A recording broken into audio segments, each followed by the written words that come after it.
Legendary ABC and NPR journalist and political commentator Cokie Roberts has died at the age of 75.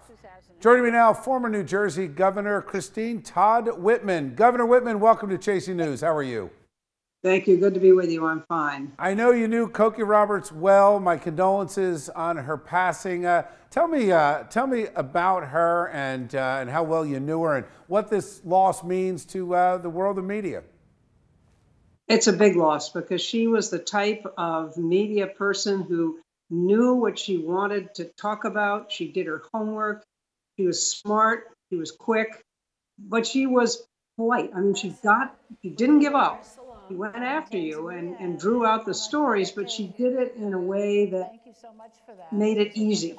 And you listened to her and listened to the questions, and she listened to the answers, and that was a very nice thing. She was a very smart person, but she didn't wave that in front of everybody. She was a real person, a caring person. She cared about her profession deeply. She respected it, and that was reflected in the way she approached stories.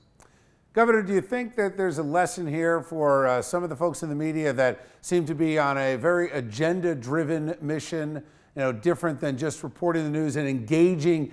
It seems to be a lack of engagement with newsmakers. There are newsmakers out there, and people will draw their own conclusions based on what they say. But do you think there's a lesson from Cokie Roberts and her history, her legacy?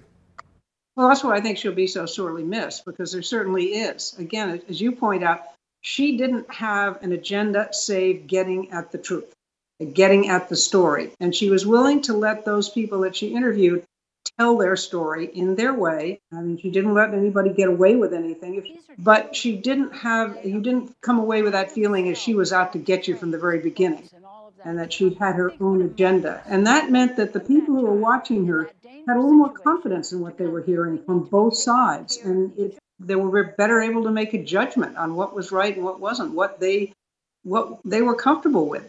And that makes a big difference when people are trying to unravel these complicated issues that we face. Do you see her being taught in journalism school, young journalists who are thinking about getting into this business? Do you think that she'll be used as an example? Well, I certainly hope so. I mean, obviously she was a glass ceiling breaker as a woman. She was one of the first and earliest to have the kind of prime spots that she did. And it was just her quality of her reporting, the quality of the way she went about going after her stories, the background work she did when she was onto a story. That's something that all journalists should learn from. And they should understand the importance of getting their facts right so that when they go after a story and they're confronting somebody who may not be telling the truth, they know what they're talking about. And they can call them up, but do it in a way that allows people to make their own judgments at the same time. Governor, any personal stories that you think the public ought to know about that maybe they don't know about her personal life and her private thoughts? I see her most when she was visiting her sister, Barbara Boggs-Sigmund, who was the mayor down in Princeton. And she'd come over to do that. And then, of course, she and I did a couple of things together. We were on panels together and things. And she just was a warm person, a friendly person, an open person. She was a class act. She really was. Thanks, Governor. Appreciate your time tonight. A pleasure.